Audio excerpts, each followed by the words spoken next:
Hi, the following is a conversation with Dr. Timothy Grayson.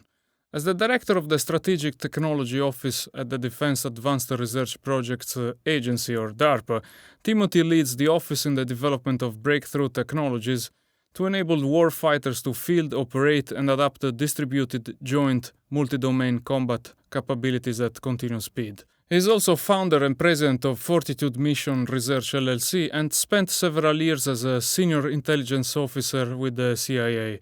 Here illustrates the concept of Mosaic Warfare, in which individual warfighting platforms, just like ceramic tiles in a mosaic, are placed together to make a larger picture. This philosophy can be applied to tackle a variety of human challenges, including natural disasters, disruption of supply chains, climate change, pandemics, and so on. He also discusses why super AI won't represent an existential threat in the foreseeable future, but rather an opportunity for an effective division of labor between humans and machines in what he calls human-machine symbiosis. Dr. Grayson, thank you very much for doing this. Pleasure to be with you. So I wanted to start maybe with some introduction. If you could introduce a bit what's DARPA and what's your role at DARPA? Sure, absolutely. Well, thank you, and thanks again for the opportunity to talk with you here today. So, first of all, let's start with what DARPA is. So DARPA stands for Defense Advanced Research Projects Agency, and so we are considered sort of like the lead R&D arm of the U.S. Department of Defense. We were created in response way back in the late 1950s by the Eisenhower administration in response to the United States waking up to Sputnik. And President Eisenhower in 1958 said, we don't ever want to be technically surprised. And DARPA, it was actually ARPA at the time, the D got added later to distinguish it from other ARPA kinds of organizations around the government, was created to make sure that we always at least keep abreast of, if not are leading in technology. We like to say the best way to avoid surprise is to create surprise. So we like to stay out there at the cutting edge of R&D, and we can talk more as we go through the discussion, but we've got a lot of different ways of how we do innovation. I run what's called the Strategic Technology Office within DARPA, and there are 6 technology offices of various different levels of research and types of technology maturity, from very basic research to more applied research. So my office is at that end of the more applied types of research areas, along with another office, tactical technology office, that mostly looks at weapons and platforms, so the more physical material kinds of things. We work with what are called mission systems, so a lot of communications, sensors, things of that nature, but look at them again from a more mature research and a very systems type of view. And for the YouTube watchers and the robot enthusiasts, DARPA collaborated with the Boston Dynamics in the development of the famous big dog and little dog robots. And as you mentioned, you said that DARPA was initially called ARPA, and in 1969, if I'm right, they came up with the ARPANET, which was the first wide area packet switching network with distributed control, and one of the first networks to implement the TCP/IP protocol suite. So basically, you guys invented the internet.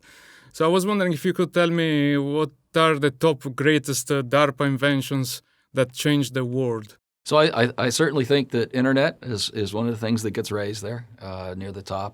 Another one is stealth technology. Most of the original prototypes of stealth technology came out of ARPA at the time. There have been a myriad of other things, from the F-16 rifle during Vietnam to self-driving cars in the DARPA Grand Challenge. And what's interesting, when you look across that array of different big breakthroughs, it highlights, I think, a couple of things about the agency that are fairly unique. You know, first of all, we're often contrarians, and stealth is a great example. The Air Force at the time was all about making planes go faster, supersonics and just go faster. DARPA out there pushing prototypes for stealth was really trying to open up not just new technology, but a new way of thinking about what the mission was and of conducting that mission. And maybe you don't have to go so fast if it's really hard for a radar to see you. That's one thing we do. And so we like to say we don't do requirements, and I'll put that in air quotes. We do like to solve problems. We're focused really mission focused on solving problems. But we don't wait for someone to tell us what to do. Otherwise we would have been sitting there in the 1970s saying, let's figure out how to make an airplane go faster. Instead it's like, yeah, we understand what your fundamental problems are, Air Force. Let's see if we can think of a way that technology can solve those problems entirely differently. And then the other interesting thing about, where our breakthroughs have been, the internet that you mentioned is certainly one of them, but, talking about the grand challenge and the self-driving cars, a lot of times what we do, because we're out there being contrarians, we don't necessarily see the one-for-one immediate impact of what we create. That original ARPANET, as you pointed out, was late 60s. It really didn't start getting converted to widespread even use within the research community until the 80s. I had my own UUNet account and some other things based upon early TCP/IP as a grad student. But it wasn't until World Wide Web in the 90s, and then all of a sudden this boom of commercialization. Never a thought when the ARPANET was created. And I think we've seen a similar thing with self-driving cars. I was one of the judges during that grand challenge. And, no one there at that first grand challenge would have ever thought that there would be a whole industry of self-driving cars. But yet, when you look at a lot of the winners, the people who completed the grand challenge, they're all now the teams at the forefront in the commercial and academic world, really advancing, what will likely be a global commercial market. So we work in strange and mysterious ways. Yeah, and the grand challenge was the one, the long drive, right? That's right. Yeah, it was. The whole question was, could a vehicle drive by itself on very rugged terrain across the desert? And it was fascinating. I was a judge for the first one, and the farthest vehicle made it about 7 miles. And people kind of looked at it and chuckled a little bit and said, "Wow, what are you crazy DARPA people doing?" But DARPA didn't give up and did a second grand challenge. And just a year later, without really the government providing the upfront funding. This was done as a challenge. People were building their own teams and raising their own money for it. A year later, I think it was 5 teams that created this entire race.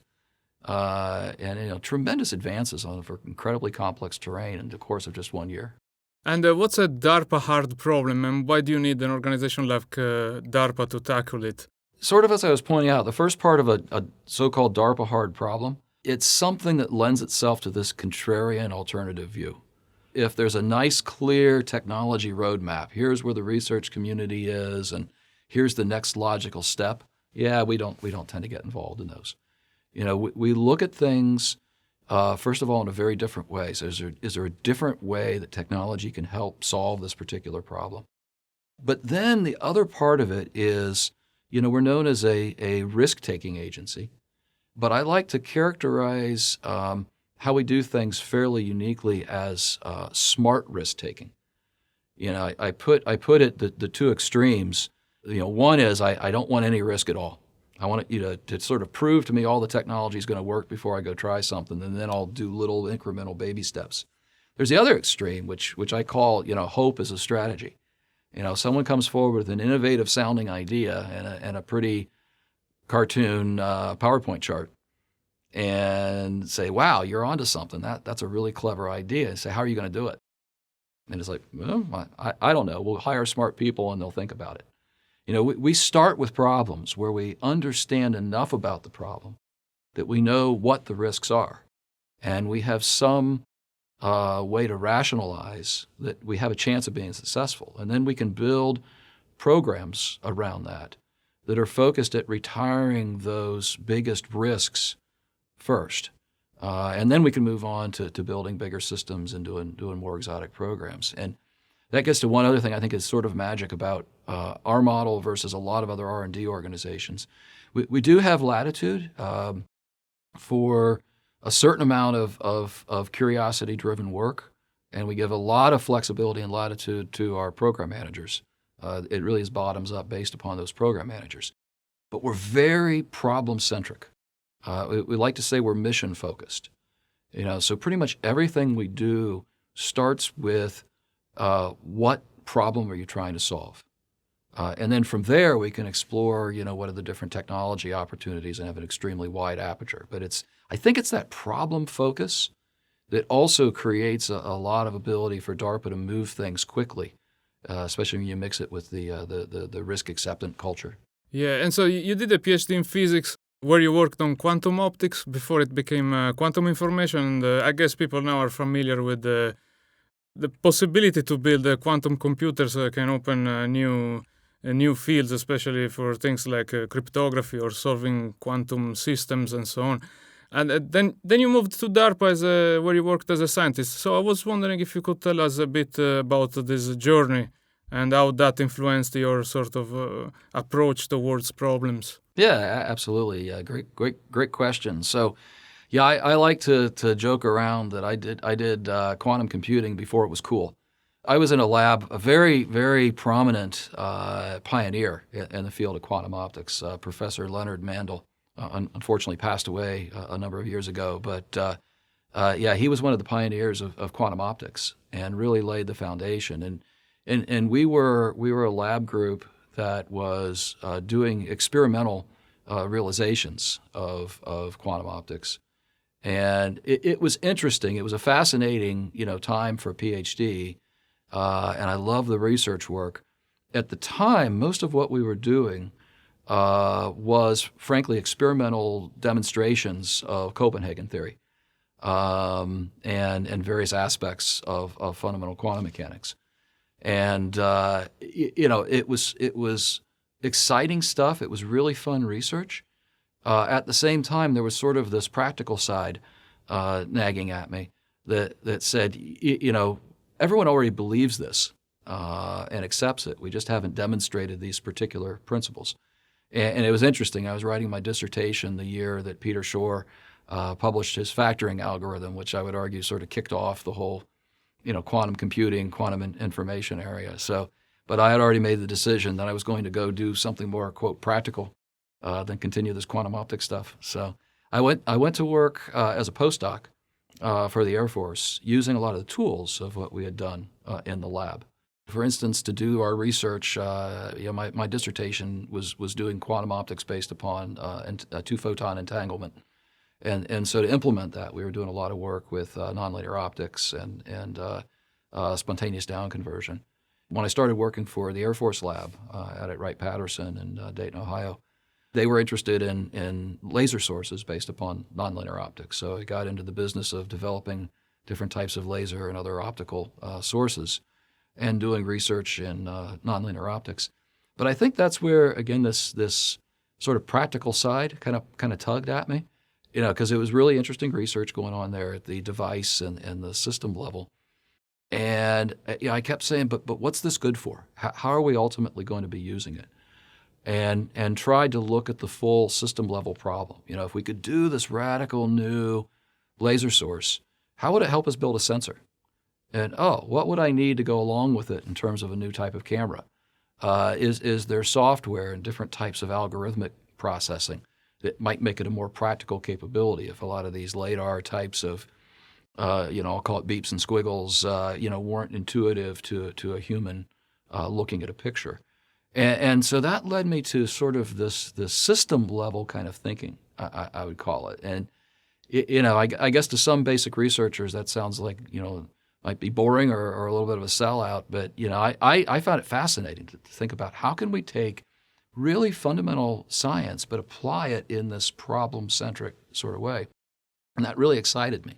And I had the opportunity in the mid-'90s to move to the D.C. area and start to work for DARPA, first as a support contractor, doing a lot of the technical analysis to help with execution of programs. And then a couple of years later, they yanked me over to the government side as a program manager.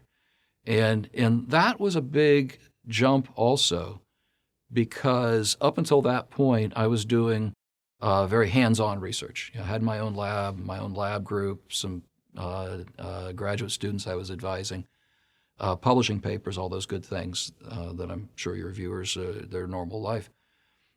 As a person at DARPA, I like to joke somewhat tongue-in-cheek. We don't actually do any real work.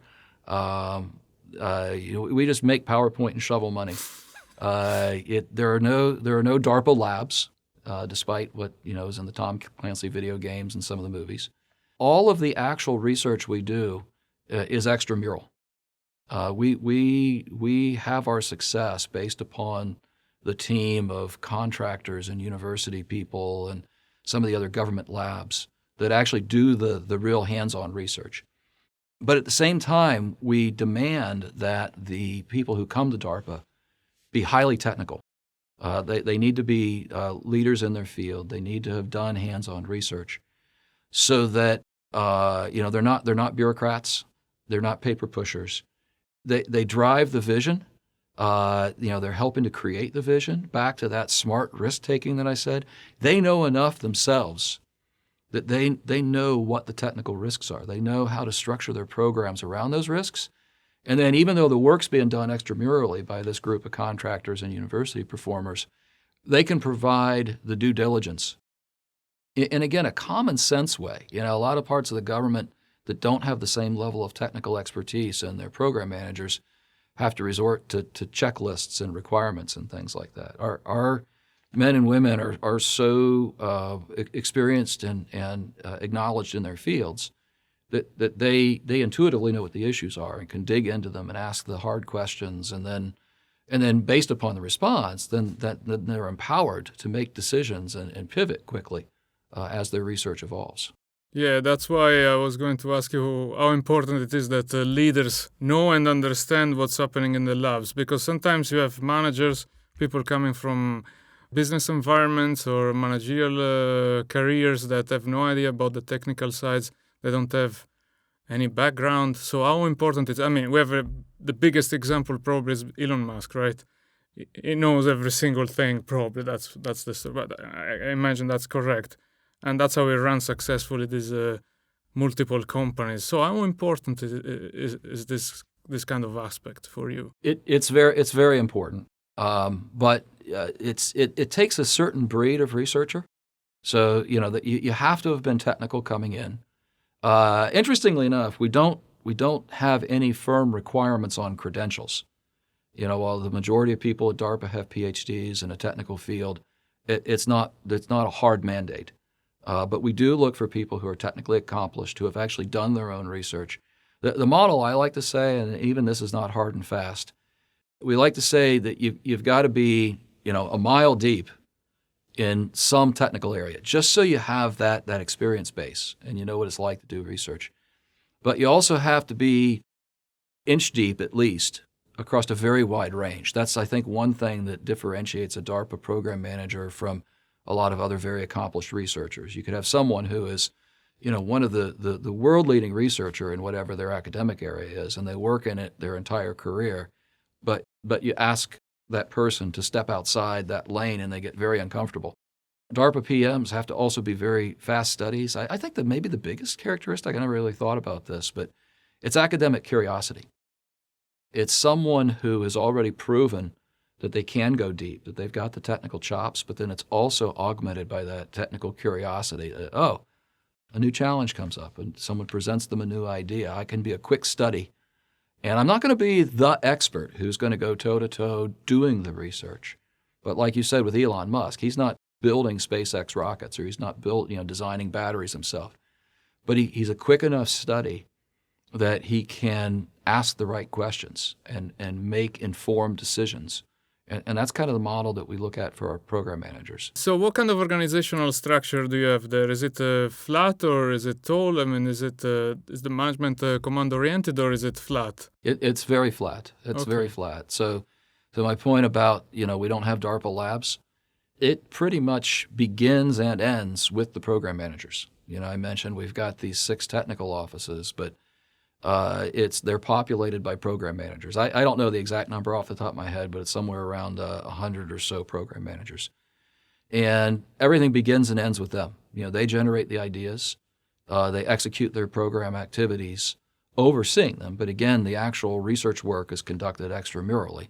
As a result, we don't have a structure below them. And above them, it's basically folks at my level, at the office management level, and then the agency director and deputy. So, within execution of an actual research portfolio, the PMs have more or less total autonomy and freedom on how to execute the programs. Now, if any of them listen to this podcast, some of them will probably, grimace when I say this. But we at the office level have very little control or oversight of what they do, or even when they start their programs. The ideas generate them. We do provide at the office level what's called an office strategy, and there's a similar strategy at the agency level. But those are just general guidelines, to lay down, these are the types of problems we're interested in. And then it's ultimately up to them to generate the ideas and then execute those ideas on their own. Okay, and how do you protect the intellectual property there? I mean, how do you ensure that the things don't get stolen by whatever? It always happens. I mean, it happens in companies, it happens everywhere. So what are the best strategies to protect intellectual property? So I'll say there's lowercase intellectual property and uppercase intellectual property. The thing you're referring to are actual, secrets and things of that nature. And I can't go into a lot of that, but we are a government agency. We are part of the Department of Defense, and so a good chunk of our work is classified, and it's protected through all of the actual security and classification measures there. On the capital uppercase intellectual property, what's interesting about the way DARPA functions, we sort of stand with a foot in both camps. So we do a lot of classified work that never sees the light of day, but we understand that a lot of the technology is out there in the commercial and the academic world, and if we do everything lurking in the shadows, we can't engage with those communities, and we risk just sort of being insular. So we do our best to, while still protecting all the rules and constraints of security, to try to engage with those communities. The fact that I can be here talking to your podcast is an example of how we try to be transparent and open. That does create a different kind of IP challenge, because we want to be able to engage with startups. We want to be able to engage with commercial companies that have some legal IP. And so it's interesting. One of the things that also is nice about DARPA is we've got, even though we're a government agency, we have a lot of flexibility that other agencies don't have. We've been able to get a lot of special authorities, and a good example is on contracting, because that's where a lot of the IP constraints pop up. In a traditional U.S. government research contract, the default is what's called government purpose rights. That basically says, hey, company or university, we're paying for your research. And as a result, we want to be able to get access to it. We don't have to pay for it twice, once to fund your research and then once to have to buy a license back from you. But that being said, we understand we want to partner with people that have done a lot on their own and have put a lot of their own investment or a VC's investment or whatever. And we respect that. So we will occasionally enter into special contracting relationships where there's a policy within the U.S. government called other transaction for prototyping. And DARPA makes a lot of use of that as an example, so that we can engage in more of a traditional type of almost business type of contract with people, as opposed to a strict government contract. So a lot of different ways that we try to engage and protect people's IP. Do you know what's the percentage of DARPA projects that pay off, and how many develop unexpected spin-offs? So that's a really tough question, because, as I was saying before, most of our technologies don't go immediately into use. We're usually working things that, by their nature are contrarian or thinking about a problem differently. So I don't know the exact numbers. I would say the percentage that go directly into, say a big military production program or something like that, are actually really pretty small. I don't know. I'll make up a number. Probably somewhere around 10%, maybe even less. I don't know. But that's almost by design, because if we were doing things that were so well aligned with the production program, we're probably not out there taking enough risks, and we're probably not being contrarian enough. So I would say the majority of our efforts do transition, but transition indirectly. And I would say there are three big ways they transition. Probably the majority fall into this category where someone is going to pick them up to do more research. And it could be another government lab, or it could be a company that chooses to do it on their own. Awful lot of our capability does come back and get used through these indirect paths. We were talking before about, ARPANET. ARPANET in 1968 or whatever it was certainly didn't go anywhere right away. Yeah. But 20 years later, it started being used academically. Another 10 years after that, it changed the world. So, and that gets the other thing. A lot of our technology, especially some of the more fundamental research, either goes into commercialization, where it might spin out, be matured, and then shows up in all kinds of different products that come back and benefit the government and the military, but also the rest of the world. Something that I think your listeners that you've covered before, MEMS, microelectronic mechanical systems. That was something that a lot of the early research was done by DARPA, and none of it went directly into a DoD product, but the component level things get matured, and then they start showing up in all kinds of products, from ejection seats in military aircraft to your cell phone accelerometer. And actually, it's interesting. This is outside the field of my office, but a lot of the big current push for vaccines for the COVID-19 pandemic, DARPA did not directly fund any of that vaccine development, but some DARPA research about a decade ago led to the original research into messenger RNA based vaccines. And the fact that they were able to develop those vaccines so quickly, it wasn't just about governments throwing a lot of money at it. It was that there was this new technological foundation that enabled them to look at vaccine development in a different way. We transition things in a lot of strange different ways, and I think a majority do have an impact in some regard, but just not in the way that people like to think in terms of that direct one-for-one transition. So I'd like to change a little bit topic. So the thing I wanted to ask you is related to war, and I was wondering if you think there is any link between conflicts and the emergence of new ideas. So do you think extreme competition can lead to more innovation? I mean, we've seen plenty of innovation during the Second World War, even during the Cold War. So I think the short answer is yes. I think the thing that is interesting to think about in the 21st century is, what does competition mean? I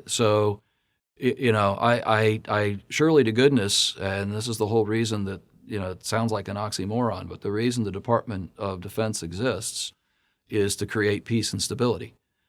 So we don't want to see a war. We don't want to go create a war for purposes of creating, innovation. But, independent of whether there's a war, there's always competition. And I don't care if it occasionally is some military competition bumping up against each other, or, unfortunately, when we see regional conflicts pop up because of natural instabilities there. But there's always some degree of global competition. And I think one of the things that really has changed the innovation landscape, and this is something that we think a lot about within DARPA, is competition largely is even driven in the general economy and in commercial competition. And you could think of that as a form of warfare. Look at the disruption that's happened over the last decade or two, where you had all of these household name global industrial corporations that have tumbled. And that's a form of economic warfare, if you like. So I was just reading an article this morning over my breakfast over the predictions for 2021, and as the pandemic shakes itself out, that's not an intentional warfare. That's a naturally occurring disruption. But nevertheless, a pandemic is a form of disruption, and one of the terms used in the startup world is creative destruction. In any kind of disruption, it creates misfortune, it creates discomfort, but it opens the door for new opportunities that emerge. Both, and I think there are two things that drive that. One, there's the old saying, necessity is the mother of invention. And it goes back a little bit to what I mentioned with DARPA's model about being mission-centered. If you've got a really clear, tangible problem, that motivates people. That gets them focused. It's not technology or investment looking for a problem. It's right there in front of you. So I think that's one reason that conflict does accelerate innovation, that demand signal, that focus. The other is that it removes a lot of the barriers. Within government, we love to, complain about all of the bureaucracy and process and procedure. When you're faced with a serious conflict or any kind of disaster, all of a sudden a lot of those various processes and checks and such become a lot less important. And if people can go try something and realize, oh, it wasn't the end of the world when we tried this thing a different way, then after the conflict is over, people say, well, why were we doing it that way before? Why can't we just keep doing it the way that worked effectively during this conflict? So I think it's both that demand signal, but then also reducing barriers that competition and any kind of disruption does lead to innovation.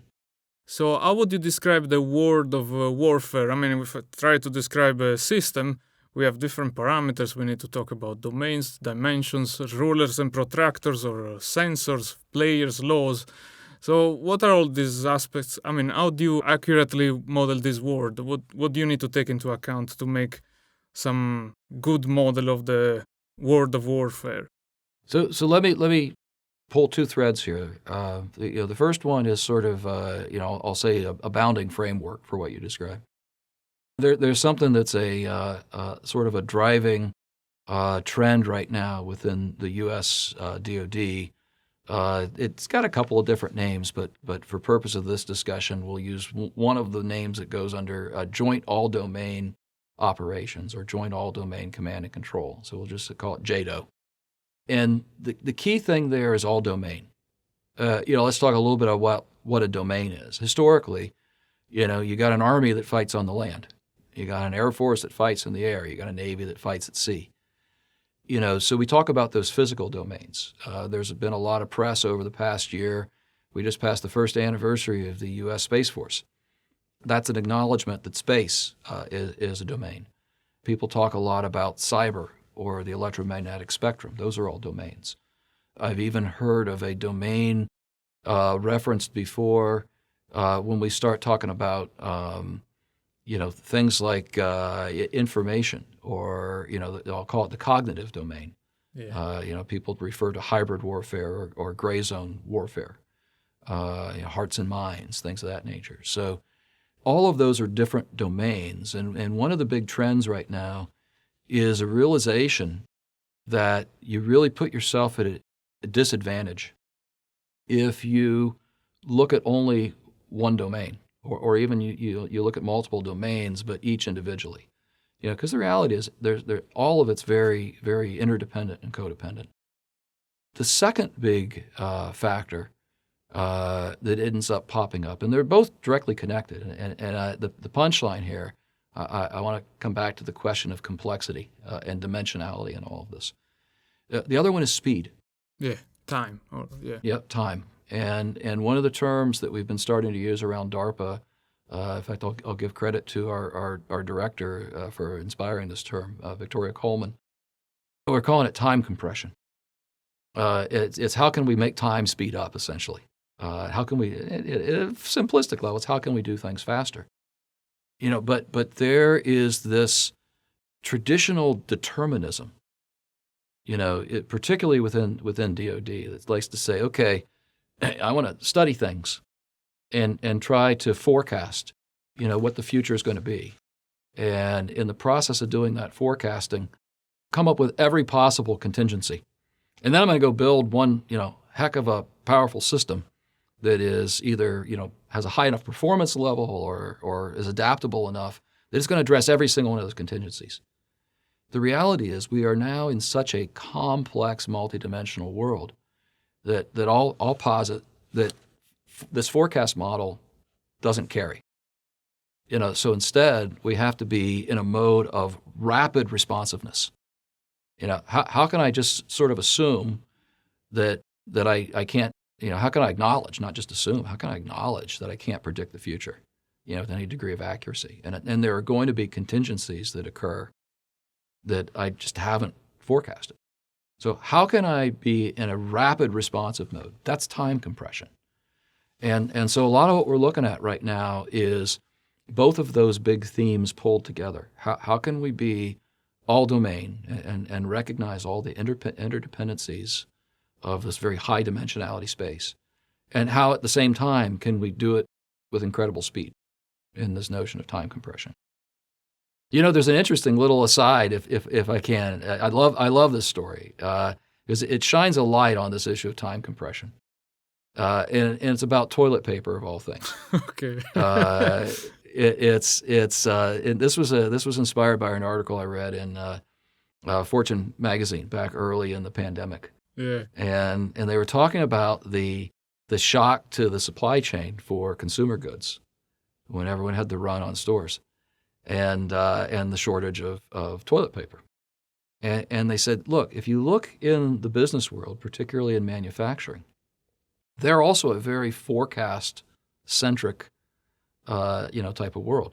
They do a great job at data analytics.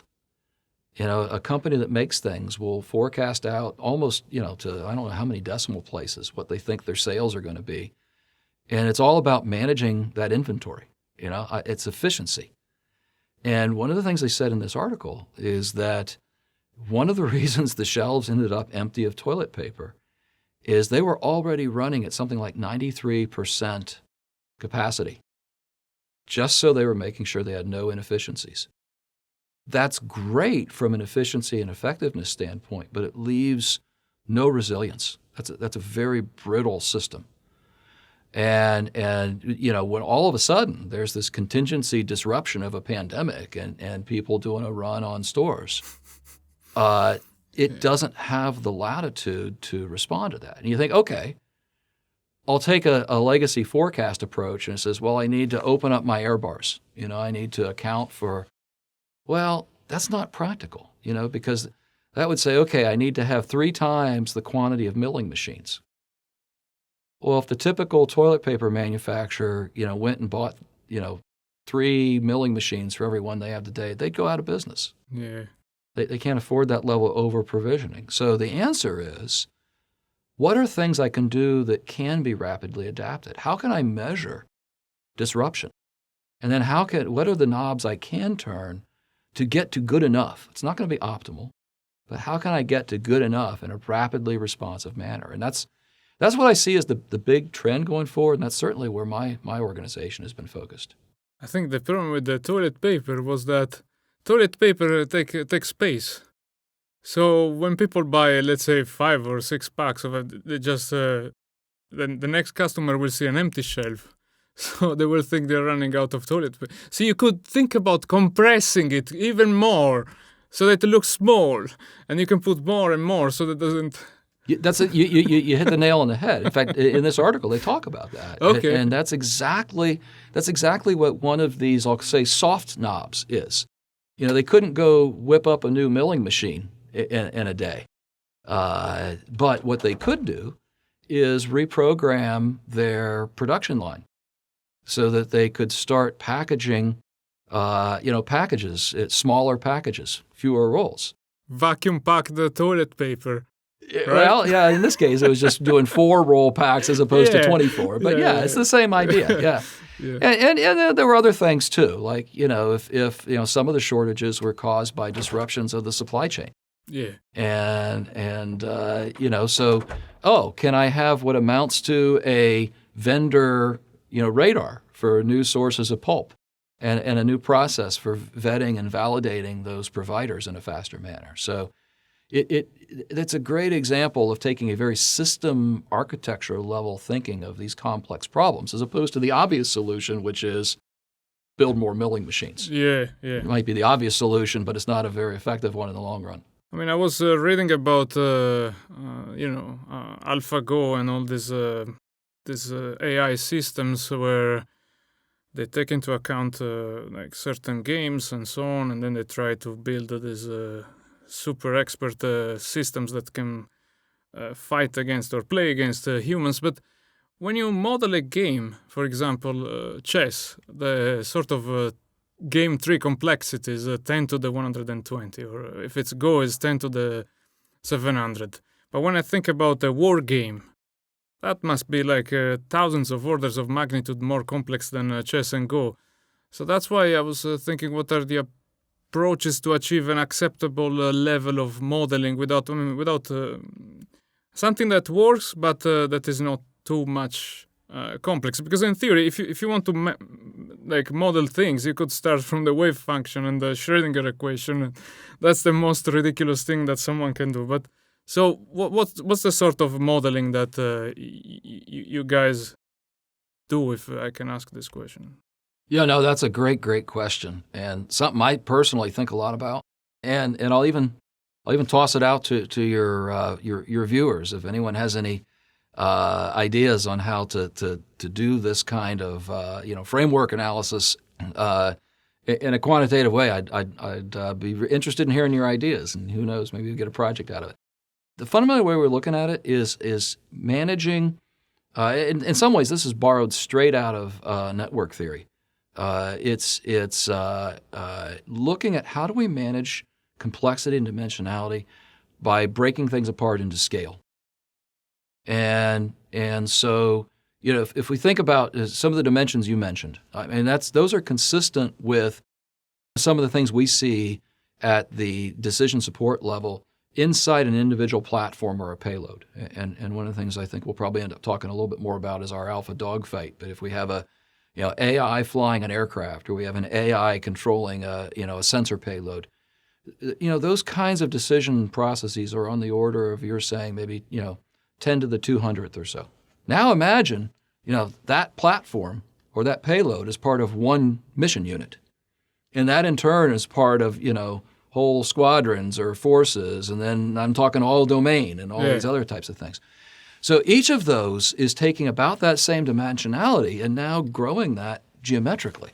So people who think that they can take that kind of endeavor and, as one of my bosses likes to say, sprinkle some AI pixie dust on it, and just assume that some algorithmic approach is going to discover a way to manage that level of dimensionality is just really not practical. So instead we say, how can we break up those decision layers?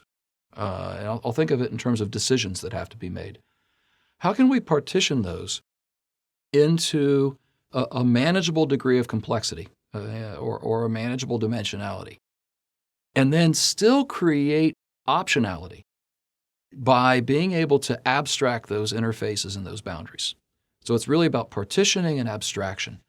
And if you look about it, the original inspiration for this, this was before my time as office director, but a number of years ago, maybe 2015, I want to say, 2016, DARPA sponsored a conference called Wait What? And one of the speakers there was a chaired professor from UC Berkeley, and he was one of the creators of the original design tools for semiconductors. And he really presented this notion better than anyone I've ever seen, because it's intrinsic. You mentioned knowing the wave function. Well, at one level, if you want to do a really good semiconductor, it would be great to know the wave function of every gate, and sink in a semiconductor. But like you said, not practical. Do you need that? No, probably not. Yeah, that's right. So we've got Moore's law because of this notion of being able to manage scale by partitioning and abstraction. And then once you've abstracted things, being able to do composition with those abstracted elements. And that's how we're approaching this all-domain warfare challenge. I will say that we're living right now in a very challenging but also interesting intersection between technology and culture. Because to live with that model of abstraction and composition drives a certain amount of acceptance of uncertainty. I don't know what's happening underneath the hood, underneath the abstracted boundary of that next module. But trust me, it's going to satisfy some function. Well, usually if you're talking to people in the military, they don't like an answer that just says, trust me.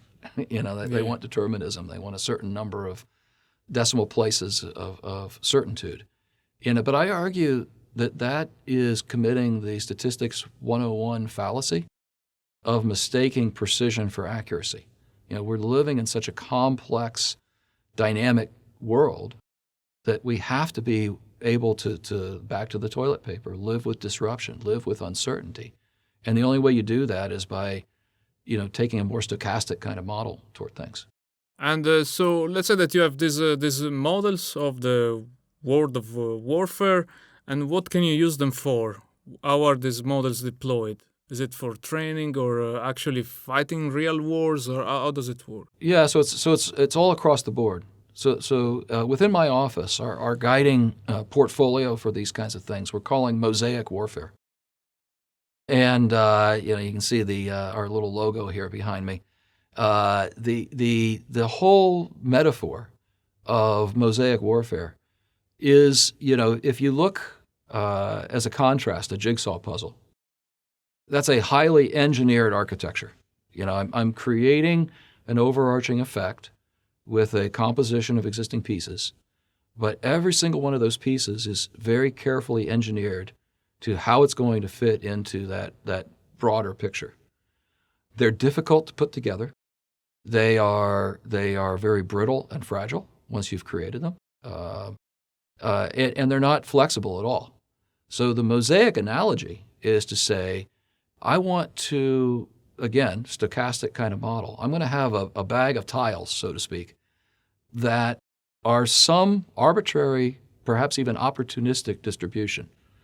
I might have some control over the statistical distribution of those tiles, but I'm not going to specify exactly what any one tile should be. But I'm going to have confidence that I can piece those tiles together in some way that can still produce an overall picture. And oh, by the way, it's not just completely arbitrarily. I've still got some kind of substrate. I've got some kind of, adhesive or mortar. So I've still got a framework I'm working within. But I'm living with that uncertainty, the stochasticity of a bag of tiles. But now it gives me an incredible ability to flex and adapt. And in principle, I can create that adaptation with much less difficulty than designing a new jigsaw puzzle. And oh, by the way, it's much more resilient to disruption and to uncertainty because I can lose a tile, I can find one similar and throw it back in. So when you talk about modeling, we have to do modeling across the board with those kind of things. So some of our modeling goes into just how do we plan the mosaic. I can go back to the toilet paper example and say, okay, I know I've got a problem. I can't keep the shelves stocked. Can I use modeling tools to figure out where within my process my supply chain is breaking and be able to experiment with what are options to be able to create a more resilient supply chain. So we've got a program, for example, called Proteus that on the surface looks almost like a video game.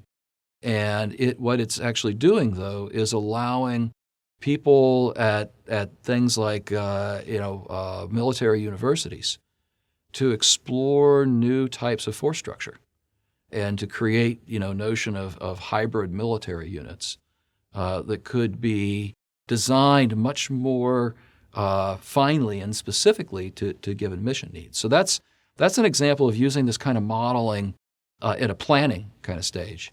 We've got a fair amount of modeling that goes on in how we design the networks we need, although that's a little bit less about modeling than it is about new networking constructs and communications, virtualization and interoperability kind of things. And happy to talk a little bit about that more later if you're interested. But the third place where the modeling really becomes important, and this is where some of it actually gets used in operations, gets back to how can we simplify the problems that human beings have to deal with in this kind of highly networked, very fluid, dynamic kind of architecture.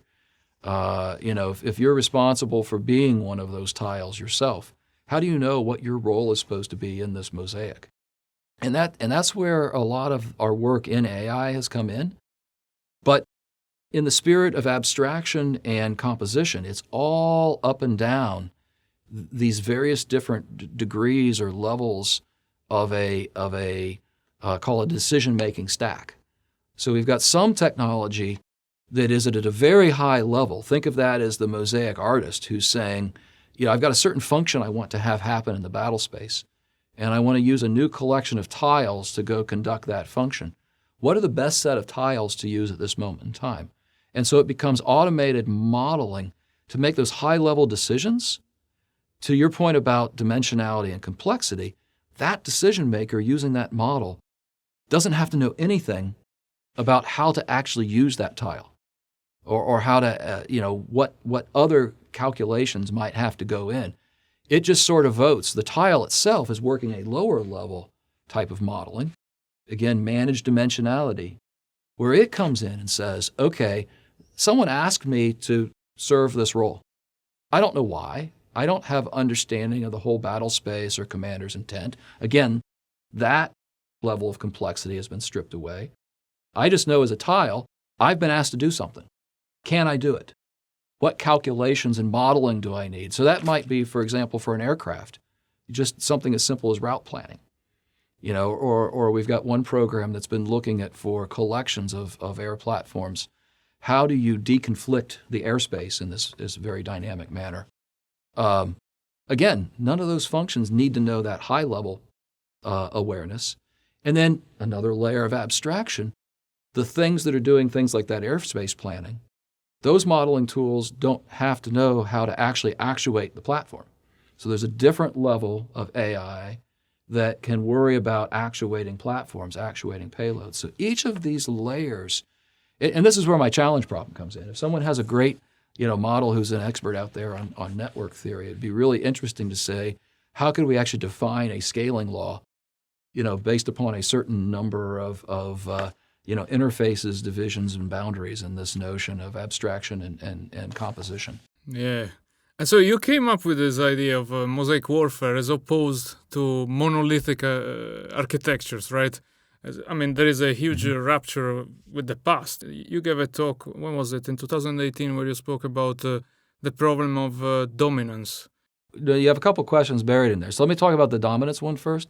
And actually, in some ways, I've really touched on it already. If we just change the terms a little bit, dominance, the way certainly the U.S. military has thought about it, is back to that very deterministic forecast-based model. I want to do lots of studies to try to predict what the future mission and the future threat is going to be, and I'm going to go ahead and by doing that right, just design something that is big enough and bad enough and high enough performance that it can accommodate all of those possible contingencies. That's the dominance mental model. And so what we're talking about instead of dominance is this notion of what we really need to be focused on is how do we achieve our objectives? Whatever those objectives might be. And frankly, I think this mindset can apply, again, outside the military, back to how can we make sure that people can buy toilet paper? It really is, how do I get away from this? I've got to forecast everything and I've got to provision for all possible contingencies, and instead, time compression. How can I be rapidly responsive and adaptive regardless of whatever the opportunity or the disruption is? So that's really what we were getting at with this notion of we've got to move away from the dominance mindset, because otherwise you're stuck in this classic cat and mouse problem. It's counter, counter, counter, counter. As soon as you think you've built the biggest and baddest system, someone is going to now focus on how to either build the bigger and badder system, or just some countermeasure that directly, negates that capability. So instead of this dominance approach, we're trying. Another analogy I use, apology, I like metaphors, but it's like trying to pop a balloon with one finger. It's sitting there bouncing on your finger, and you can't get any leverage against it because however you push, it's just going to squeeze out somewhere else. That's the anti-dominance kind of approach. Dominance would say, I just want to make that as hard as a block of granite. Yeah, but then someone comes along with a chisel and a hammer, and your granite's no good. So I'd rather be the balloon than the granite. How is this mosaic philosophy being implemented in phases? Recently, I've been referring to what we're calling 3 waves of mosaic. And the reason for laying it out this way is that, as I mentioned before, we're right at the intersection between technology, but also culture and organization and process. And again, I don't think what we're doing is unique to the military or DoD. I've read a lot of articles about, in fact, this is going on right now in the commercial world. There's the Gartner hype curve that you're probably familiar with, or your viewers may have seen. A new technology comes along, and there's first this huge excitement over its adoption. And then people look at how it's being used, and all of a sudden they're not seeing quite the outcome that all of the hype seemed to justify. And then you get the opposite response that they call the trough of despair. And then ultimately, people who stick with it slowly claw their way out of that trough of despair. And you find out, well, what really is this useful for? And then you do see a little bit less hype, but adoption and real impact. A lot of what's going on in the AI world is similar right now. It's like, okay, AI is going to change the future. And companies that have tried to adopt it are like, okay, we're spending a lot of money buying whatever this AI stuff is. Where's my return? They're not seeing it. A reason for it is the exact reason why we've got 3 waves of Mosaic. And it's that you can't get, for really disruptive technology, you can get some marginal improvement if you just sprinkle in the technology, but you can't get the orders of magnitude kinds of improvements if you aren't simultaneously challenging your processes and your structures to go along with it. A business has to truly change its workflows and how it thinks about executing its business to get best advantage from automation. DoD not only is no different, DoD has an even bigger challenge because it's so, locked in rigorously to doctrine and structure and tradition in a very disciplined manner. So what I'm seeing in these 3 waves, wave 1 is really to a large degree outside what DARPA is doing right now. Although I'd like to say no different than the internet, taken a couple decades to catch on.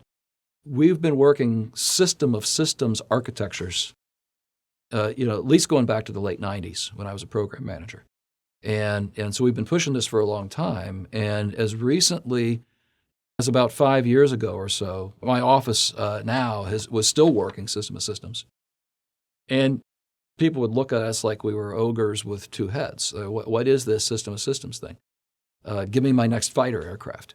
So the fact that there's this whole joint all-domain push within the department is incredibly exciting. I also use the term monolith busting sometimes when I describe Mosaic. So system of systems is busting up monolithic platforms where I've got to have the sensor, the weapon, and the decider all programmatically, vertically integrated and technology integrated into one platform. So that's good. And so wave 1 is where the big military is right now in starting to implement and experiment with system of systems. And so you got to start somewhere. So it's exciting to see this happening. Put some markers down, try some pilot projects, provide some tangible, concrete examples of how you can get advantage by disaggregating capabilities, distributing capabilities. So that's wave 1, and there's goodness there. The challenge is we risk replacing monolithic platforms with monolithic architectures. And in other words, jigsaw puzzles as opposed to mosaics. And a lot of the wave 1 joint all-domain activities are jigsaw puzzles. They want to study things. They want to figure out what's the mission going to be, what exactly is the set of stuff that I want to go wire together to conduct that mission, and then how am I going to manually go integrate all of those? And again, I'm not knocking it. You got to start somewhere.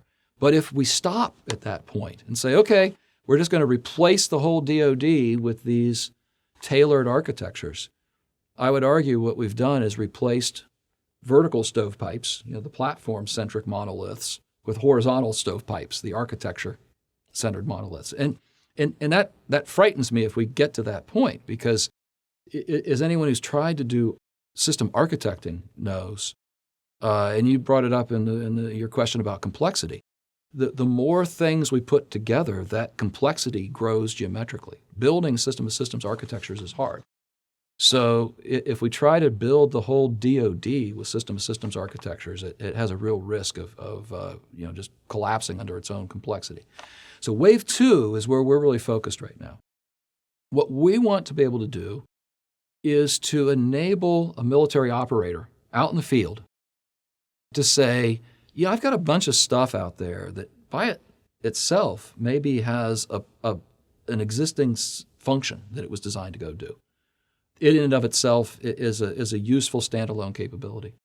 But now I've got a problem facing me.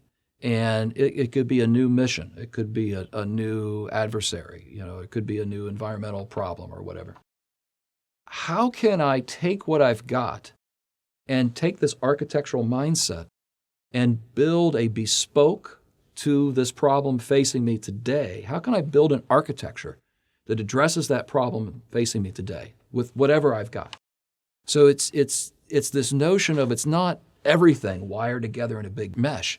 It's looking for a federated approach. In this limited set of capabilities on a focused problem, there are these, subset of things that have to work together. And maybe they weren't designed to work together, but I've got a way to make them more interoperable on the spot.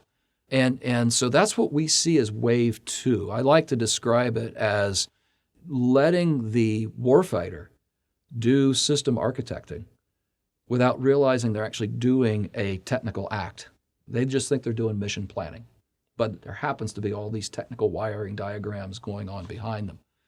The challenge there, for those of your viewers who are old enough to remember the days of, like Windows 95, by the time we got to the 1990s with a personal computer, it was pretty cool because you had a computer at home. You could configure it the way you wanted. If you wanted a new printer, you didn't have to go buy a whole new computer just to get a new printer. So there were things that were tailorable architectures designed to whatever your need was. However, if you remember those days, adding a printer to your computer was not for the faint of heart.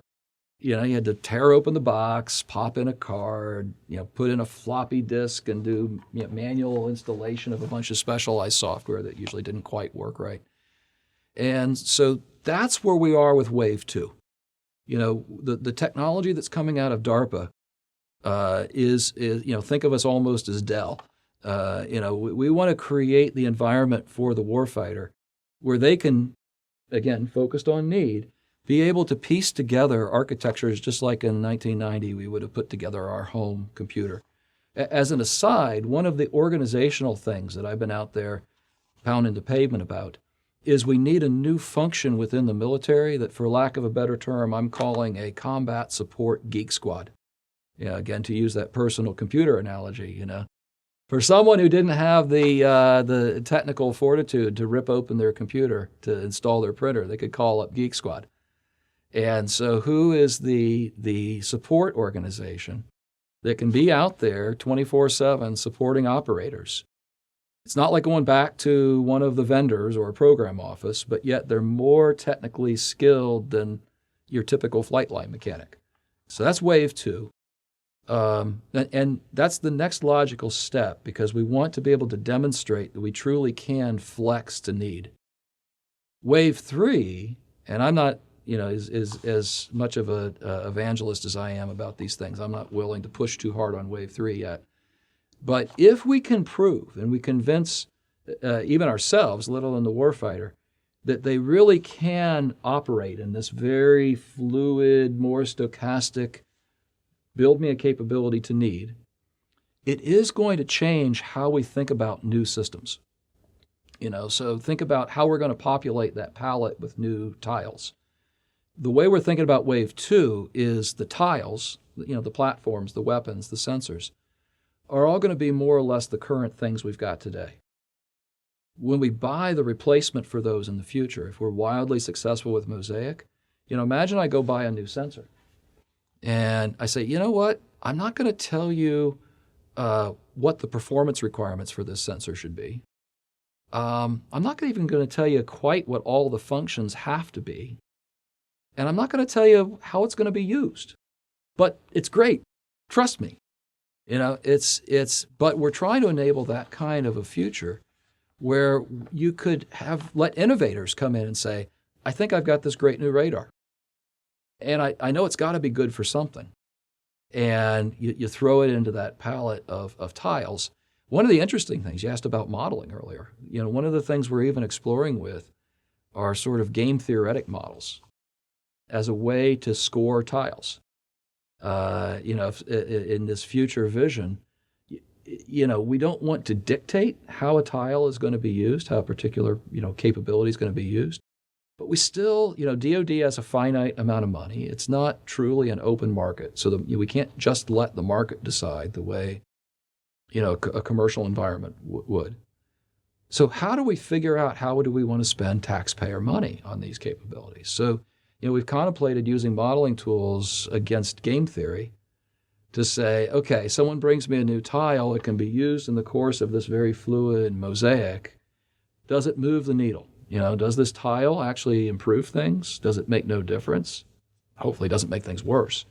But as a mechanism for deciding where to put future investment. So that's way down the road. We're doing some more fundamental research, trying to understand how we would do that kind of modeling and evaluation in the future. But right now, we just want to prove that we can be good geeks and help the warfighter build their Windows 95 computer. Okay, so now talking about technical challenges, I can think about what we do in the labs. For example, when we process multi-domain data, and it happens sometimes that you have a sample and then you get a microscope image, you get an X-ray fluorescence image, you get an X-ray diffraction pattern of that sample.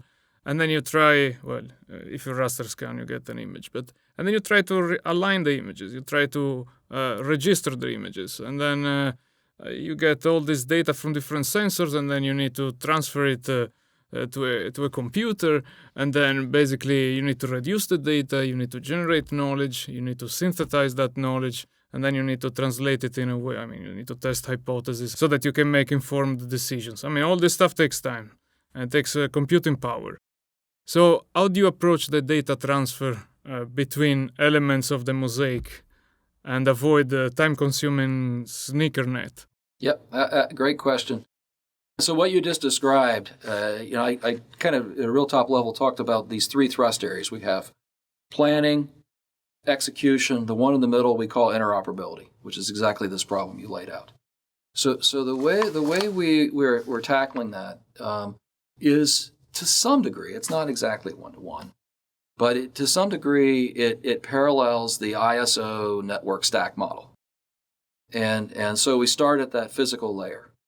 And so, we've done research in the past, and we'll probably continue to do some research on how do we make sure that given nodes, given tiles, if you like, or just different data sources, how can I make sure I've got a physical pathway that can move data between 2 points? It's interesting because I personally think one of the biggest problems is how can we make that process as, again, adaptable and flexible as possible, but at the same time not making it overly complex. Again, sorry, another metaphor.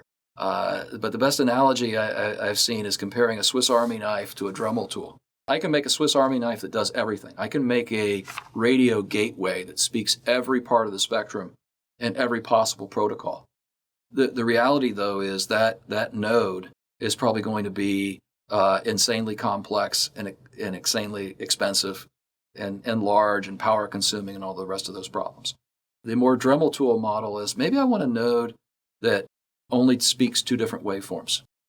But I've got a bunch of those. Maybe I can build that smaller and cheaper. But I can take a bunch of those and scatter it, throughout the environment. And again, statistically, it's being willing to live with that degree of uncertainty. Statistically, I have enough density of those sort of bilateral phi layer nodes that I've got high confidence of being able to connect any 2 points. So those are some of the things we're kind of looking at the physical layer right now. And the other interesting little side problem that gets to the software engineering side of the world. People certainly today know how to do software-defined radios. GNU radio is out there as an open source capability, as an example. And DoD, US DoD has invested a lot of money in software-defined radios in the past. Back to the abstraction theme. there's a real challenge in the balance between efficiency and flexibility. I can build a computing platform, some radio card with a bunch of FPGAs and DSPs and such. And I can bring in an expert on that card and do a really efficient job of writing the software. And I can get a tremendous amount of options in signal processing power and the types of waveforms I can choose using that methodology. The problem is, if I ever want to change the card or ever want to do the software, it's back to the drawing board with a big design problem. And oh, by the way, it's got to be that expert. That's another thing we're looking at is how do we create layers of abstraction where we can break apart the process of doing the math and creating the signal processing from the people that are building the hardware so that both of them can evolve and be adapted, whether it's because of a different platform, a different mission, different provisioning, new technical opportunities, whatever the case might be, that the hardware and the software can evolve independently of each other. So that's all of that is one big problem area. As we move up the stack, so to speak, we're doing a lot of work right now in software-defined networking. And one of the big problems that DoD has, and again, but the military is not alone in this, a lot of these issues would be less technical challenges if we were a completely greenfield kind of environment. I just want to throw away everything I've got and start from scratch. The reality is, I don't know how many trillions of dollars of sunk capital equipment's out there. There's a lot of legacy equipment. Some of it, it was fielded, much before I was born. We can't just throw all that away. So a lot of what we're doing is how do we create layers of virtualization on top of this very heterogeneous mix of legacy equipment. And so that's been another big area of research for us. And we're slowly adding more capability. A first step might be, I'm stuck with whatever's provisioned out there in terms of the actual network hardware, but how can I manage the data more smartly in a virtualized network? Ultimately, as we have new options, like maybe a new software-defined radio or something like that, I might have more knobs that I can turn, and I can do more to actually control and flex that networking environment in addition to managing the flow of the data. As I move further up that stack, you touched on a really important point when you're talking about the different sensor types and the different types of analysis you might want to do or something like that. And just because I can pass data between 2 points doesn't mean it's useful to that endpoint. The software can understand it, that the people there can understand it, that the machines can actually talk to each other. So we've really been focusing a lot on that problem of data level interoperability. And this is a little bit of heresy in the standards world and a lot of the people that worry about this problem on a regular basis, but we are pretty against the notion of enforced global standards. And the reason for that, there's nothing fundamentally bad about it, but the reason for that is that, one, they require a lot of work to decide on them. Two, they usually come with compromises, either in functionality or performance. Three, after you've gone through all the pain of creating them, they're usually out of date by the time people start using them. So instead, we've actually built a technology that does auto-generation of translators to move between different data types. And what's really exciting about it is it's not just a syntactic, convert data formats. Those examples you gave of where things have to be, measured and characterized in different ways, that gets down into a very semantic description. And what's cool about this software tool that we've got, it's some tortured acronym that I can't remember what it stands for, but the acronym spells very suitably STITCHES is the name of the acronym. If you lay down an architecture and say, here's a whole set of different systems that have to talk to each other, and they've got all these different message types, they lay that out in a graph and hit compile, and it will generate a set of executable code that are all the message translators. And again, it's message translation at an actual semantic level, not just doing syntactic data formats. So Those are the types of technologies we're looking at and the types of things we're worried about from that interoperability perspective. Yeah. So, yeah, what I was saying was about sort of the question about parallel computing instead of using a central base where you get to gather all the data there, transfer everything in one single place, and then you process everything there, and then you distribute it to the operators or whoever. Instead of adopting a sort of distributed approach where processing happens in many nodes. Is that some sort of more acceptable approach, or? Yeah, we're really big on trying to push a very distributed kind of capability. We don't like the idea of everything having to come back to a central spot. It creates brittleness. It also loads up your networks. The interesting thing in all of that, it really ties back to that theme I raised earlier about abstraction and composition. If I can be able to abstract individual elements into these partitioned chunks, if you like, collection of tiles, I can make very simple types of high-level decisions that then are left to those individual elements to implement. It's how a lot of human military operators in the West function. It's this notion of mission command.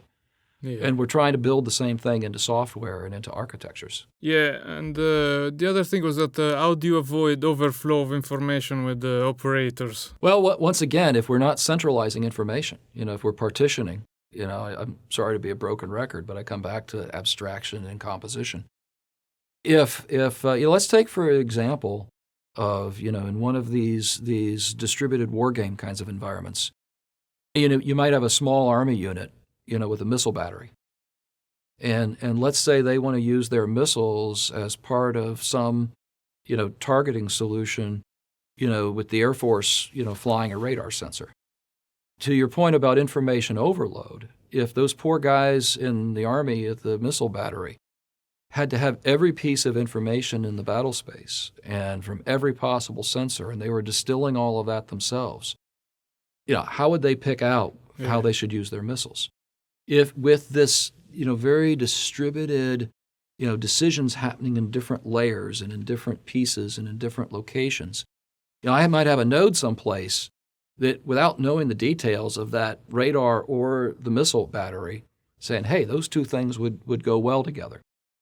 And then they give out tasking. And then the guys in that Army missile battery say, I don't really know the overall battlefield context, but I was told I need to launch a missile at these coordinates. I know how to do that function. Yeah. And so it's the same kind of thing that gets to human management of information is the same problem you started out with from a control perspective, a decision perspective. How do we manage dimensionality? They're all part of the same problem. And the other thing I wanted to ask is about how do you put together Mosaic Warfare and logistics? Because, the pieces of the mosaic, it needs to be taken to the place where the war is being fought or whatever. If you don't talk about war, you talk about something else. It's always the same thing. There is logistics involved. So the way we're looking at that, and part of this is organization. Again, I started out talking about DARPA and saying we're not the office that does platforms. So rather than saying, hey, what's a new way to physically move things, we, again, look at most of the problem sets through the lens of information. So we've actually have a program underway right now that is looking at awareness of logistics. So it's almost like Uber for military logistics. It's trying to say, and in fact, one of the things we're also really big on, this is another variant of Mosaic, but it's Mosaic of how we're actually doing the software engineering. We're big into a lot of the current modern software practices of microservices. And so we've got our approach to logistics is to build a microservices architecture where we're building a lot of heavy computational types of algorithms for doing things like how do I go find logistics-related information? How do I do correlations? What are models for doing forecasting of various different kinds? On the top of that, we're building a very app store-like environment where there are individual functions that can reach into that sea of heavy computational information and create certain products for different users' problems in that logistics chain. So for example, the organization that has to figure out, should I go order more parts? That's a very different problem than the organization that says, how am I going to ship them off to a little island someplace? And that's also a very different problem than the user who wants to know, when's my stuff showing up? And so we're able to, the analogy to Uber is, there's one big cloud analytics environment that Uber builds, but the app for the consumer versus the app for the driver versus the app back at the place that's doing billing are all very different lenses into that sea of data, into that computation. So that's kind of how we're looking at the logistics problem. We're changing topic here a little bit because I saw this article about an attempt from here in Britain to build something similar to DARPA. They would call it BARPA, as the British Advanced Research Projects Agency. And the UK, in terms of human resources, is huge. I mean, here, the UK is second in terms of Nobel Prizes in the world, is also fourth in the Nature Index for high quality of scientific publications output worldwide. So human capital is not a problem, but maybe budget is a problem. So do you think the model of DARPA can be replicated in other countries? I absolutely do. The challenge is it's not going to be one for one. It's not exactly cookie cutter. But it's interesting to me. It's less about budget and more about what do you want to get out of it, and are you willing to accept a couple of key attributes. So for example, this mission-centered focus, that I mentioned, is a really big deal. Irrespective of how much top-line budget you have, the notion of being able to be focused. I've seen a number of research organizations out there that do very good quality science, but it doesn't have the same impact as a DARPA because it might be, to put it into perspective, one of our program managers might manage, a few tens of millions of dollars. At other research places I've seen, they're managing maybe $100,000. And it's difficult to get a critical mass. I would say, for something like the new UK version, regardless of how much money you have, it's more about getting the balance between the number of projects and the amount of money right. And then there's a model. There's a model of how you hire people and how you actually execute the work. And one of the things I think is really important to note, DARPA has 0 full-time permanent technical employees, even to include myself, the agency director, and all the program managers. Okay. All of us have expiration dates. The typical tenure at DARPA is about 4 years. And what we end up doing is because we're a very flat organization, as we talked about earlier, we recruit people who are already accomplished researchers, who are mid-career, who can demonstrate to us they can think in this DARPA way. And as my former boss when I was a program manager liked to say, we bring them in, we squeeze all their good ideas out of them, and then we toss them back out on the street. Okay. And it doesn't sound like a great recruiting pitch, but that is sort of how it works. But the thing you get in exchange, first of all, I'd never heard of anyone leaving DARPA and being out on the street. But more importantly, it's a place where there is enough resource and enough freedom that someone can come in with this great grand idea they're trying to pursue, and they can't get anyone else to listen. And here's an environment where this is their chance now to go pursue their dreams. And I think that's the most important thing that any new organization trying to recreate the DARPA model, they've got to get that human. It's not about the pool of Nobel Prize winners or other accomplished PhDs. It's finding that right cultural mindset and then being willing to cycle people through. No matter how good someone is, they get stale or they get locked into a certain area of research. When I worked for the Air Force, some brilliant, very energetic, very enthused, dedicated researchers, but their research specialty, say, was LADAR. It didn't matter what the problem set was. It was like, hey, I can come up with a LADAR solution for you. Well, what if tomorrow the problem is a pandemic? You're not going to go solve a pandemic with LADAR. So DARPA is constantly retooling, and that gives an opportunity to focus on what is the problem at hand. And that's probably more than anything else the secret sauce. Okay, so last thing I wanted to talk about with you is about sort of rogue AI.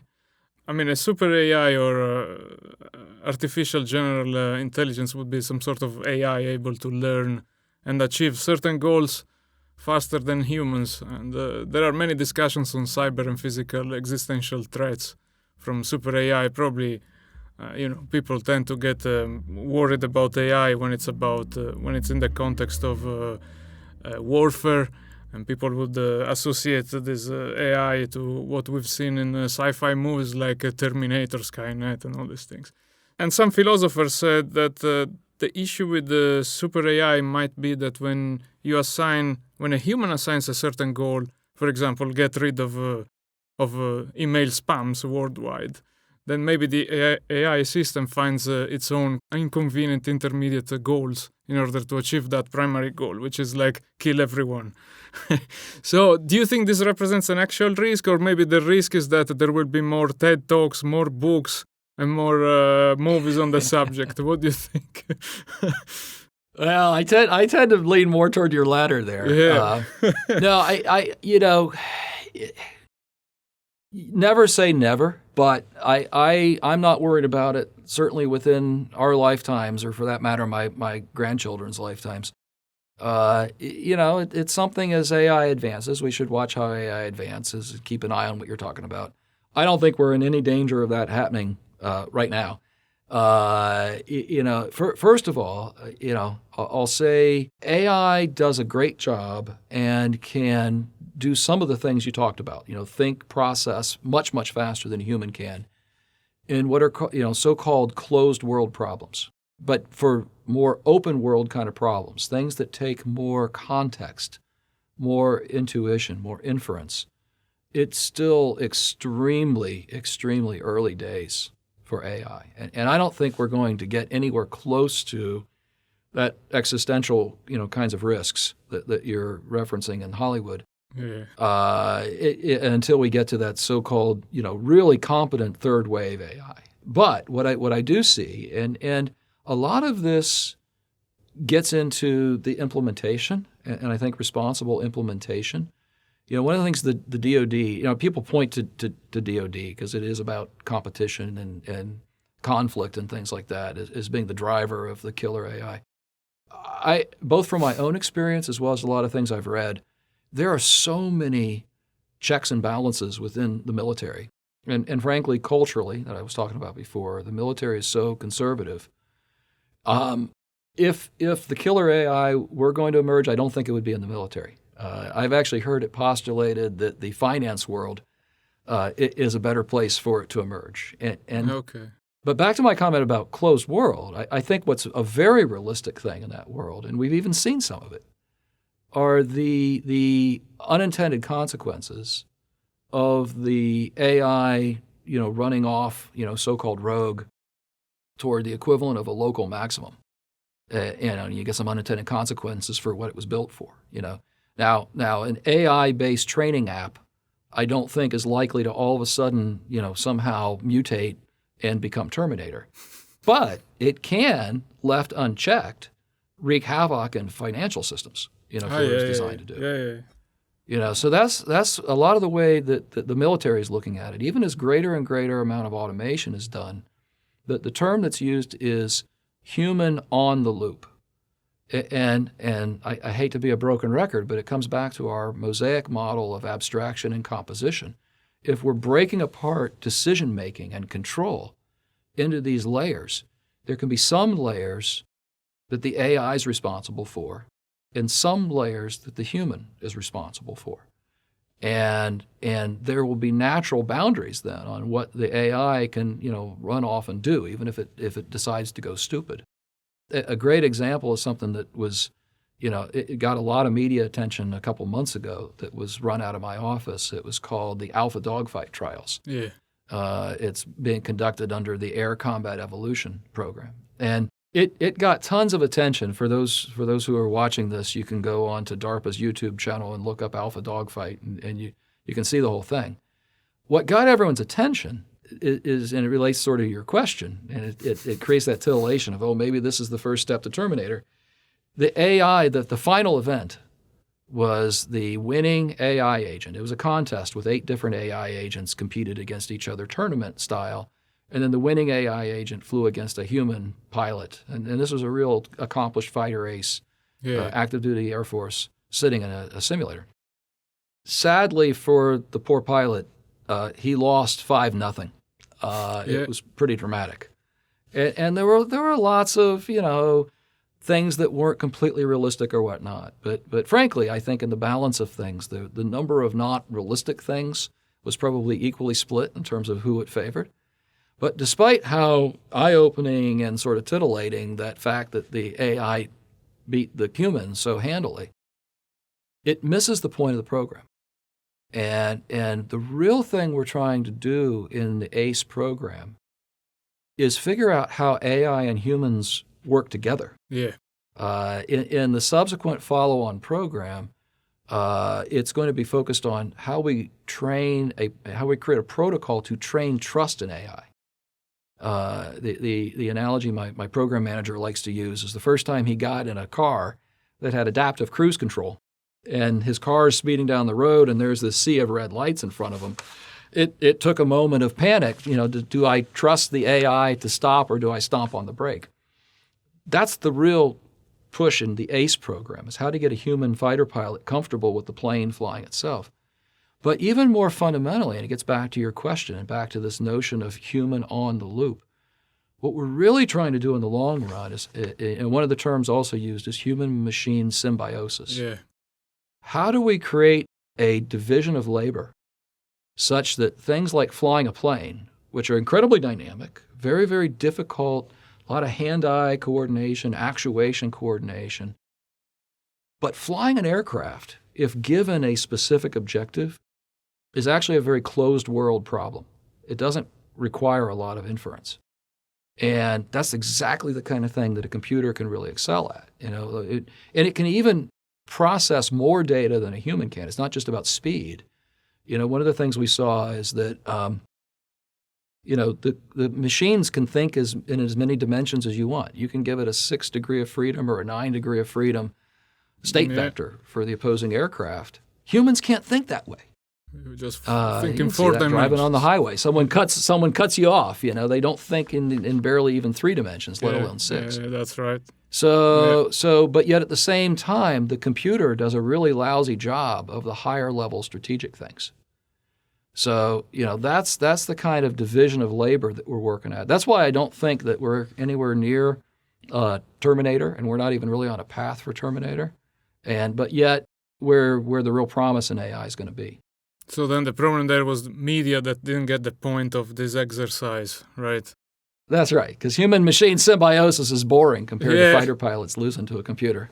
That's actually more interesting. It depends. It depends who's thinking about it. And also in this way, if the pilot can forget about all these technical details of piloting the airplane, can focus on other things. Like aspects like maybe that's exactly right. Political considerations or maybe tactical considerations and strategy and all these things, right? That's right. It allows, one of the ways we describe it allows the fighter pilot to become a battle manager, thinking higher level to a thoughts. higher level, yeah. And also from a training perspective. A lot of, one of the terms I heard used by a former general who ran a training range. He says, I've got to stop spending so much time training fingers and more time training brains. Yeah.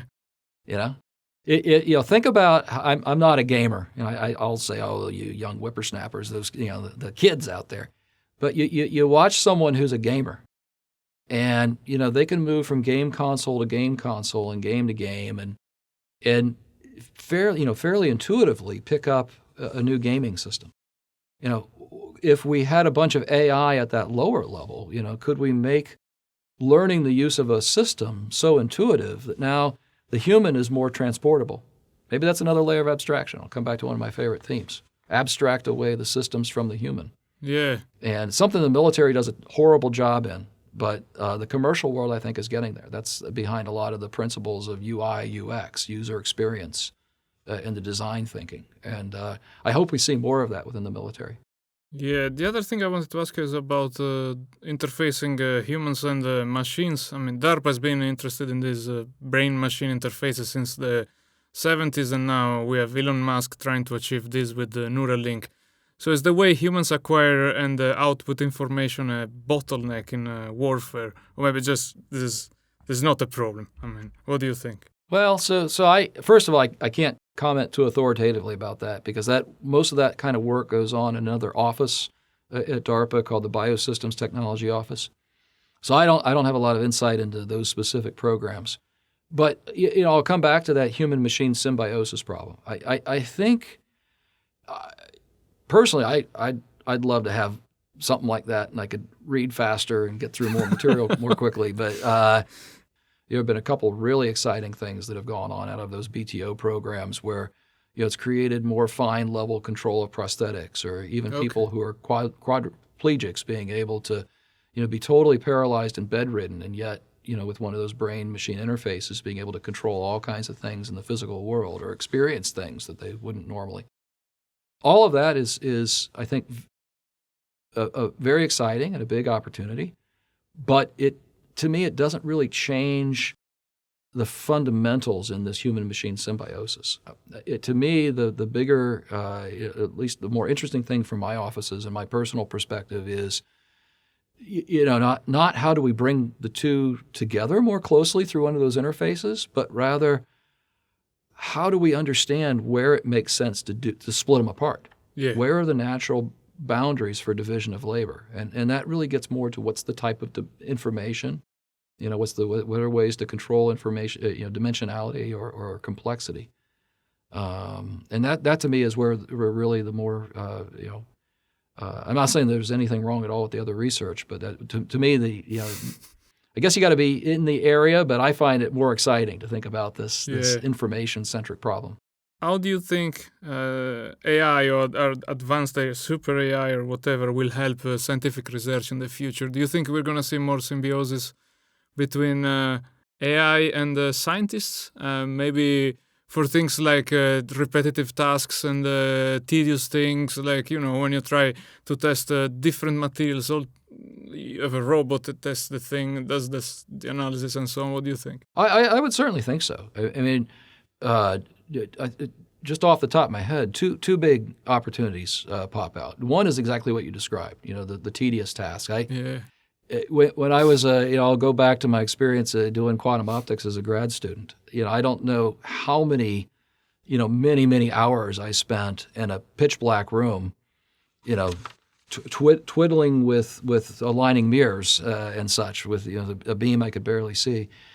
And I used to think to myself, wouldn't it be great if I could have, I was ready to go actually patent this at one point in time, and decided, or get a job at New Focus or something like that. I thought if you had these little robotic mirror mounts, that could drive themselves around in an optics table, and then had a feedback loop that you could align this interferometer on your own, boy, would that be great. Well, I say that half jokingly, but you could imagine all kinds of different, types of self-configuring scientific apparatus that's the equivalent to the fighter doing tactical maneuvers. Yeah. And that would free up the human researcher to think the bigger thoughts if you weren't having to spend days upon end twiddling mirrors. So I think that's one big area. The other big area is to help, I'll say, transfer.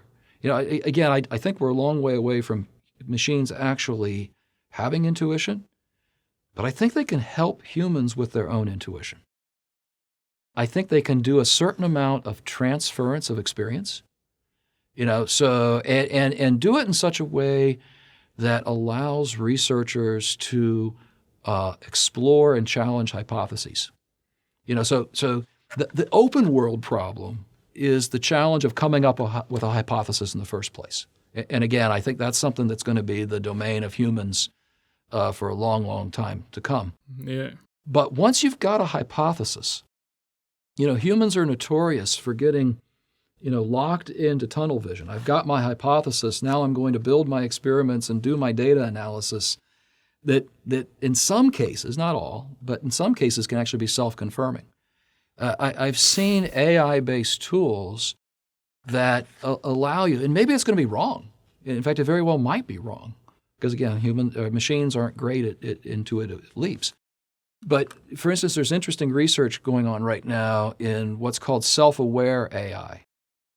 So it's not fully understanding why it came up with something, but it can at least say, oh, I got to this particular neural net, or I got to this particular outcome based upon some particular model that was provided to me as input, or some particular data set that was provided as input. Tools like that will allow researchers to go say, oh, I'm stuck in tunnel vision. I'm actually sitting on a local maximum someplace, and the AI just provided me a pointer to another alternative hypothesis based upon my initial input. So I think exploring the hypothesis space is and maybe part of it is anywhere for even just from a literature search perspective. Maybe there's a set of esoteric journal articles someplace. Exactly. That if only you knew that was there, that might change your hypothesis some or allow you to go down a different path. And I think the AI will provide a really good opportunity for those types of things. Yeah, I think what you said about providing the why is a very important thing, because as far as I knew, I didn't know this thing, but usually AI systems just function as a black box. You don't know what's happening inside. And if the thing can give you an insight about why it's giving you that output, that's great. And I also heard about what you just said about scientific papers analysis. Sometimes you can find, these systems can find emerging patterns, emerging things, especially for medicine and drugs discovery. Absolutely. I was going to bring up medicine, you bet. Yeah. Absolutely. Okay. So shall we close it here? We've done almost 2 hours. Oh, wow. Okay. Yeah. Time flies. I've really enjoyed the conversation. Yeah. Is there anything else you would like to add? I don't believe so. We covered a lot of waterfront, but I'll just come back to, my big themes. Maybe there is one last thought, because I was gonna just highlight. My boss says I have to, put a penny in the jar every time I say Mosaic. But I really am a believer in this notion of Mosaic in the context of those big themes we hit. A federated approach, not a common approach. Being able to be adaptive and resilient to disruption as opposed to forecasting and everything pre-planned. Things that are by exception as opposed to, so-called boil the ocean and do everything top down. Abstraction and composition is a way to do this in a flexible way and manage complexity. Those are to me, such fundamentally powerful themes that I've been out there on a quest for what other endeavors do they apply to. We talked about toilet paper earlier, somewhat tongue-in-cheek, but as a simple example. I actually am very interested in how we can apply these principles of Mosaic to things like renewable energy and climate change, efficient manufacturing. You already asked about how logistics applies to us. I think what we're talking about could change global supply chains. Medical distribution, So, whatever the endeavor might be, anything that's a system problem or an architectural problem, I think these principles that we're exploring right now very much apply.